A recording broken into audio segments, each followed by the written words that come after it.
25년이 되는 현재 부목사님이 7분, 시무장로님이 10분, 협동장로님이 7분, 전도사님이 2분, 많은 성도들이 모이는 대교회로 부흥되었습니다. 지난달 한국교회 역사 현장에서 교회를 개척하여 세웠고 전도하며 많은 영혼 구원시키고자 하나님의 사명을 따라 충성, 봉사, 헌신하신 존경스럽고 자랑스러운 원로 은퇴 목사님들이 모인 서울 은퇴 목사 연합회에 7월 원래회 후원 청원을 드렸는데 보버런 교회가 아주 기꺼이 허락을 하시고 오늘 이제 부목사님들과 장로님이 함께 오늘 유철배 목사님을 모시고 함께 오시게 되었습니다. 유철배 목사님은 현재 용천도의 노회장이십니다. 그리고 서울시 연합당의 수석 부회장이시요 봉사 담당하신 중인데 오셔서 설교 말씀을 전해 주시게 되었습니다. 많은 은혜가 되시고 즐거운 시간 되시기를 바랍니다.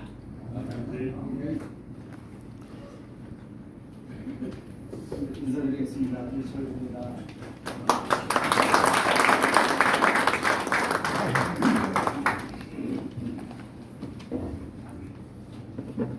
박수 쳐주신 분들만 만수목원 하십니다.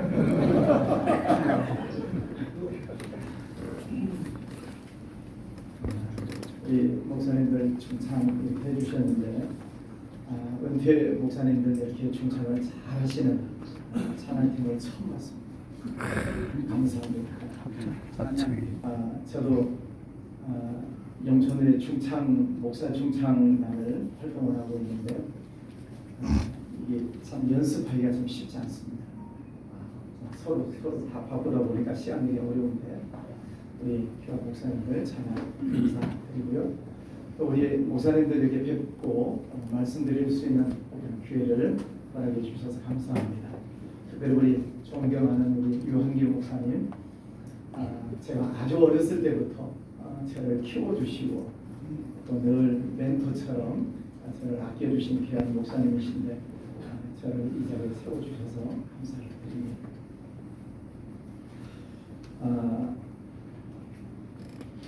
오래전에 은퇴하신 목사님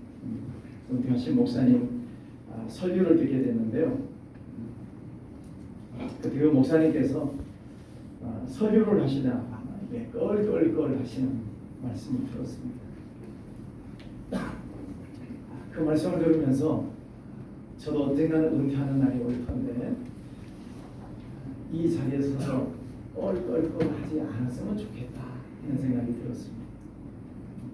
그때 참 존경하는 목사님이시지만 은퇴하시는 자리에서 첫 번째 껄은 기도 많이 할 걸, 두 번째는 성경을 많이 볼 걸, 세 번째는 평생 같이 했던 사모를 더 많이 사랑할 걸, 이 세 가지가 후회된다는 그런 말씀을 하셨습니다.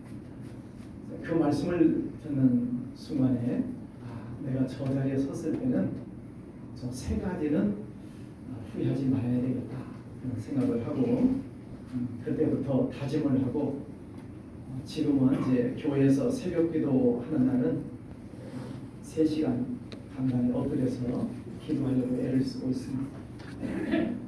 또 한 달에 한 번은 내가 성경을 읽어야 되겠다 생각을 하고 이제 앱을 이제 틀어놓고 듣기도 하고 보기도 하고 성경을 한 달에 한 번씩 읽독을 하고 있습니다.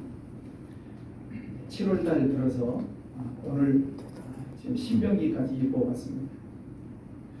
또 세 번째는 평생 동반자이기도 하고 동역자이기도 한 제 아내와 매일 10,000보 이상을 걸으려고 노력을 하고 있습니다. 40년 전에 큰 수술을 했기 때문에 또 남은 기간은 더 건강하게 목표를 해야 되겠다 생각을 하고 아내와 늘 시간을 내서 한 번씩 걷고 있습니다. 은퇴할 때까지는 어쨌든 이것을 잘 지켜나가려고 노력을 하고 있습니다. 하나님께서 저를 어렸을 때부터 기도 훈련을 참 많이 시키신 것 같아요.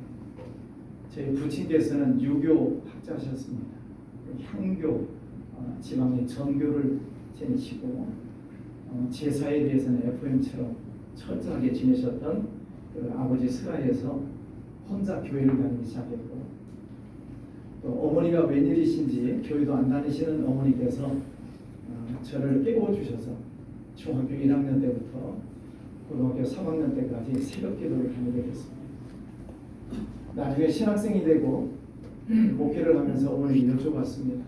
어머니 교회도 안 다니시는데 우리 어린 저를 왜 이렇게 새벽 기도를 올리셨습니까? 그랬더니 교회 다니는 사람들은 다 새벽 기도 다니더라. 너도 중학생인데 교회 열심히 다니는 걸 보니까 새벽 기도 다녀야 될 것 같아서 깨웠더니 네가 잘 가더라. 어머니의 말씀은 아주 단순하셨습니다. 그래서 믿지 않는 가정, 또 이리 보나 저리 보나 신앙의 황무지와 같은 그런 환경 속에서 혼자 신앙생활을 하게 되었습니다. 6년 동안 새벽 기도를 다녔으니까 고등학교 3학년을 졸업하고 대학을 어디를 갔을까요? 네, 당연히 신학교로 갔죠. 열심히 신학을 했기 때문에 그래서 호남신학대학에 입학을 했습니다. 호남신학대에 입학을 하고 목회자가 되겠다는 그런 꿈을 가지고 있었기 때문에 기도를 많이 해야 되겠다 생각을 하고 또 말씀해 보니 너는 내게 부르짖으라.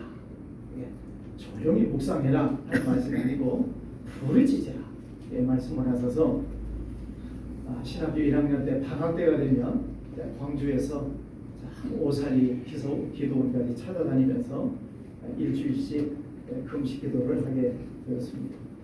기도 훈련을 해야 된다는 생각을 했습니다.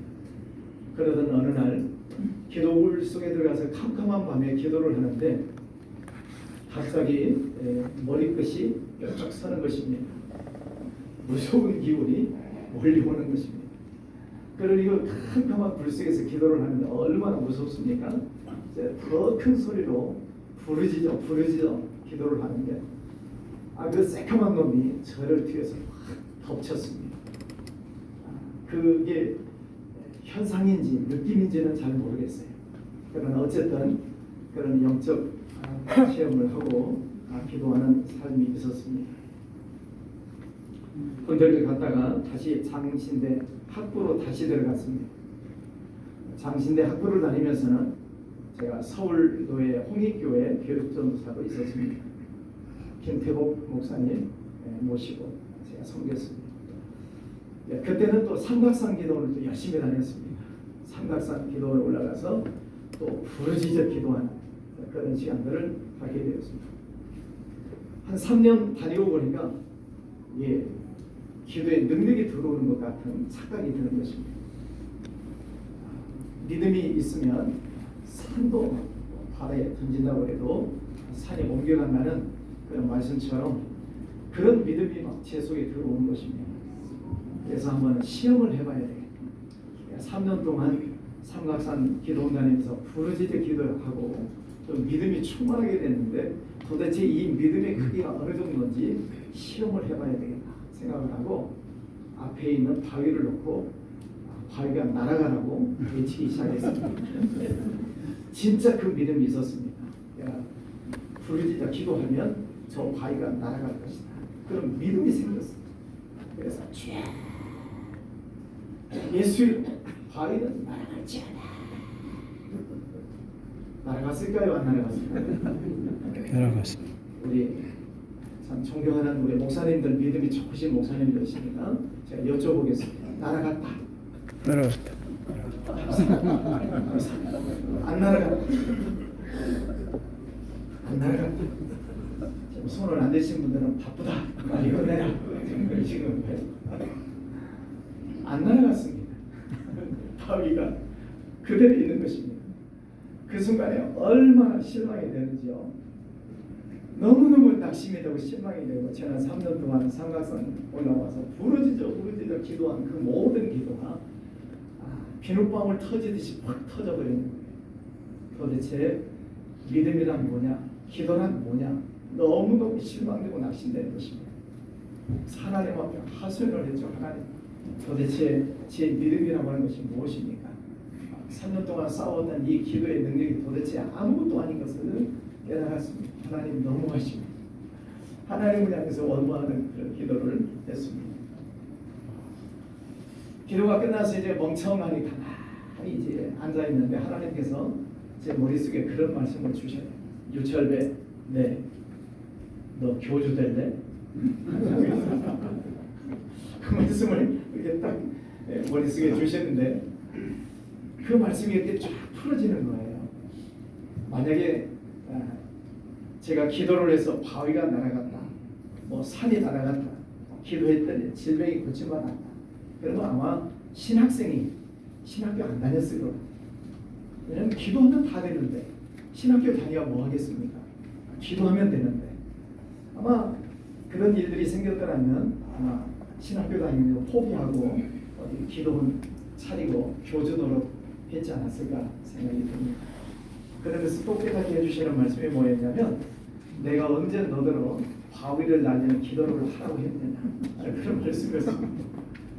하나님께서 명령하시지 않은 기도를 놓고 하나님을 시험해본 그 어리석은 기도를 했던 기억이 납니다. 여러분 3년 동안 삼각산 기도를 다니면서 얻은 게 뭐냐? 아무것도 없는 것 같아요. 나중에 생각해보니까 손에 쥔 게 아무것도 없어요. 그렇게 신앙생활을 하고 이제 부목사 생활을 용천로의 성지교회 이용일 목사님 모시고 부목사 생활을 했습니다. 6년 동안 부목사 생활을 하면서 이제 부목사가 갈 길이 있지 않습니까? 크게 보면 이제 청빙받아 가는 길이 있고 개척하는 길이 있고 선교사가 또 가는 길이 있고 크게 보면 그렇습니다. 그래서 저도 이제 진로를 놓고 하나님 앞에 매일 저녁마다 성전에 올라가서 기도하기 시작했습니다. 하나님 갈 길을 인도해 주십시오. 제가 이제 어느 길로 가야 됩니까? 계속 기도를 하는데 청빙받아 가는 것은 쉽지 않은 것 같아요. 줄도 없고 백도 없고 그래서 청빙받는 것은 쉽지 않겠다. 두 번째 기도하는데 그럼 개척교회인데 그럼 개척하려고 보니까 돈도 없고 사람도 없고 개척교회도 쉽지 않겠다. 그럼 이제 세 번째는 선교사인데 선교사는 자신도 없고 갈 마음도 없고 이게 모든 것이 없는 것 투성인 것입니다. 그래도 어쨌든 이제 부목사로서 다음 갈 길을 놓고 매일 저녁마다 기도를 하는데 어느 날 하나님께서 너 선교사로 가라. 갑작스런 말씀이 왔습니다. 그것도 구체적으로 나라까지 지정을 하셔서 미얀마로 가라. 근데 그 당시에 저희 아이들이 두 아이들이 아주 어렸을 때입니다. 옛날에 버마죠. 그 나라가 너무나도 못 살고 정말 힘든 그런 나라인데 하나님 애들 때문에 못 가겠습니다. 애들이 너무 어려서 가는 것이 어렵겠습니다 하고 거절을 했습니다. 그리고 또 저녁마다 성전에 올라서 또 갈 길을 위해서 계속 기도하면 너는 선교사로 가라. 아니 지금은 아닙니다. 지금은 못 갑니다. 왜 못 가냐? 아직은 애들이 너무 어려서 못 가겠습니다. 계속 거절하는 기도를 했습니다. 그래도 어쨌든 밤새 저녁마다 성전에 올라가서 계속 기도하고 또 기도하는데 하나님은 계속 선교사로 가라. 저는 못 갑니다. 가라. 못 갑니다. 야곱이 씨름하는 것처럼 하나님과 기도로 씨름을 하는 어느 날 저녁에 하나님께서 또 선교사로 가라 말씀을 하시는데 못 갑니다. 왜 못 가냐? 애들 때문에 못 갑니다. 그래? 애들 때문에 못 가니? 그 다음 말씀은 아주 무서운 말씀이었습니다. 내가 네 두 아이 데려가면 어떡할래? 그 말씀이 왜 손을 안 들 수가.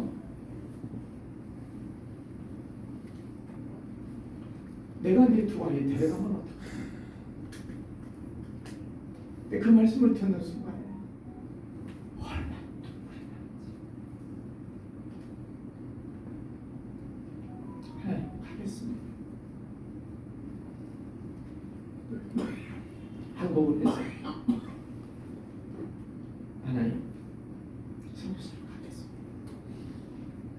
이제 집에 와서 아내하고 이제 그런 이제 이야기를 쭉 하고 또 아내도 이제 가는 곳으로 동의를 하고 이제 그때부터는 이제 선교사로 갈 준비를 하고 기도하기 시작했습니다. 하나님께서 가라고 그렇게 다그치셨으면 이제는 뭔가 좀 사인을 주셔야 되고 선교사가 와가지고 뭐 기도해보니 유치원에 데리고 와라 합니다 하고 데리고 간다든지 뭐 어떤 사인이 있으셔야 될 텐데 아무런 사인이 없으신 거예요. 한 달, 두 달 이제 조급해지는 것입니다. 왜 하나님께서 그렇게 가라고 하시더니 안 보내시는가? 그래도 매일 저녁 이제 계속 기도를 하는데 1년이 지났습니다. 1년이 지나서 성지교회에서 이제 미얀마로 단기 선교로 일주일 가는 장로님, 권사님을 모시고 가는 팀장이 돼가지고 제가 모시고 갔습니다.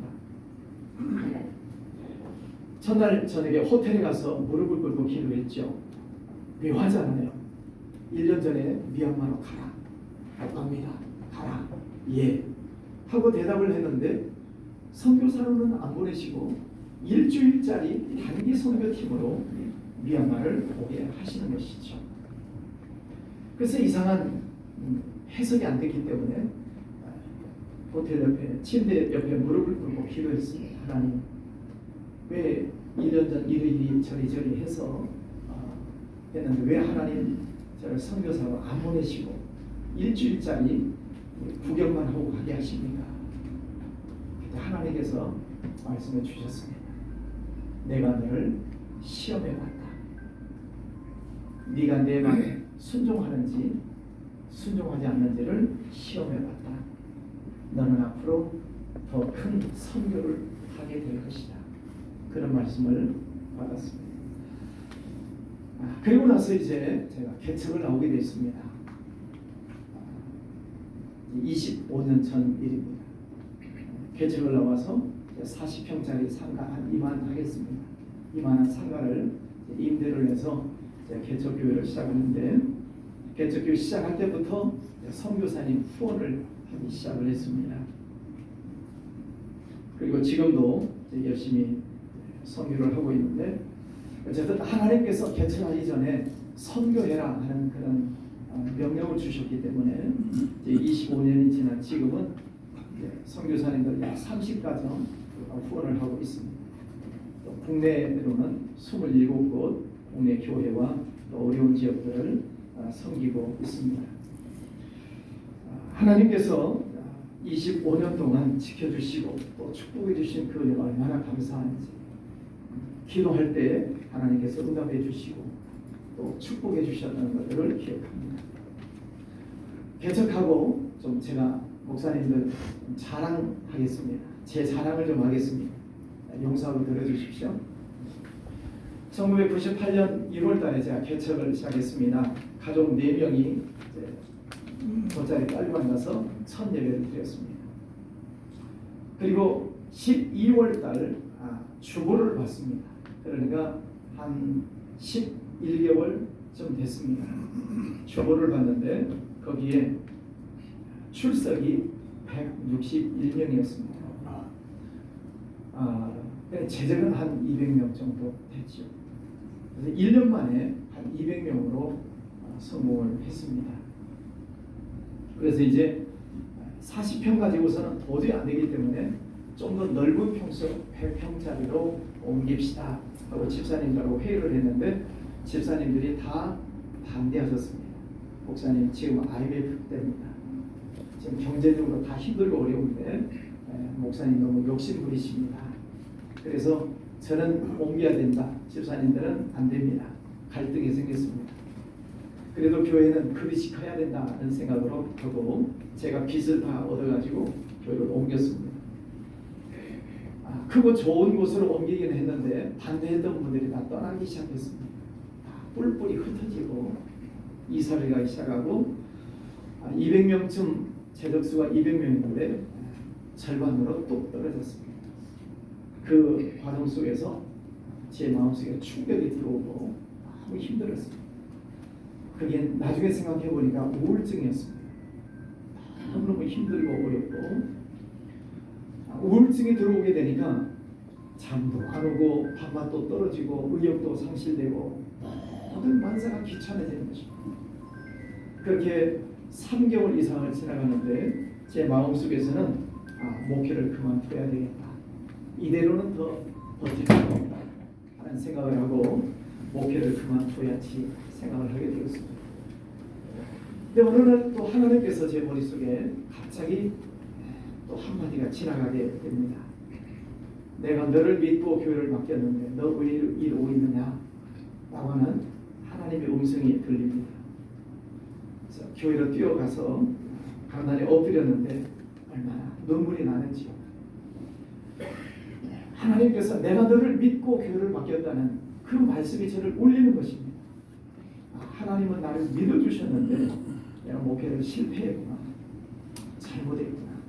그 죄송함 때문에 회개의 눈물이 나고 하나님께서 저에게 말씀해 주시고 또 다시 힘을 주신 것을 생각하면서 감사해서 또 눈물이 나고 강단에 뛰어올라가서 한없이 눈물을 흘리면서 회개기도 하고 감사기도 하고 그런 시간이 있었습니다. 그때 하나님께서 나중에 또 주시는 말씀이 너는 이제부터 성령을 따라 목회해라. 그 말씀을 주십니다. 성령을 따라서 목회하는 것이 무엇인지 잘 몰랐습니다. 그래서 새벽 예배가 끝나면 강단에 엎드려서 기도하고 또 말씀 읽고 기도하기 시작했습니다. 그때마다 뭔가 생각이 나면 메모하고 또 어떤 아이디어가 떠올려지면 메모하는 것을 놓고 또 교회 집사님들하고 상의를 해서 목회에 적용을 하고 그렇게 시작을 했더니 시행착오가 없는 것입니다. 그래서 지금까지 그때 우울증 겪고 하나님 앞에 철저하게 무릎을 꿇은 이후 23년이 지난 지금까지는 교회 단 한 번도 불란이 없이 은혜 가운데 잘 성장을 해오고 있습니다. 좀 전에 대피 기도하신 우리 장로님 개척 초기에 오셔서 이제 장로님이 되시고 또 부인 권사님이 되셨는데 산 증인이십니다. 그때 한번 갈등 겪고 많은 분들이 떠나간 이후에 성령을 따라서 목회하기 위해서 무릎 꿇고 기도했더니 25년 동안 하나님께서는 은혜의 길로 인도해 주셨고 축복의 길로 인도해 주셨습니다. 그 하나님의 은혜가 얼마나 감사한지. 그래서 어쨌든 교회가 기도해야 산다. 그래서 교회 기도를 강조하기 시작했습니다. 그래서 올해 9번째까지 지나갔습니다만 하만나 기도회라고 하나님을 만나면 나의 인생이 바뀝니다. 그 주제를 가지고 매년 부활절이 지나면 40일 매일 저녁 기도회를 하고 있습니다.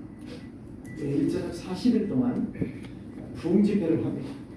강사는 저 혼자입니다.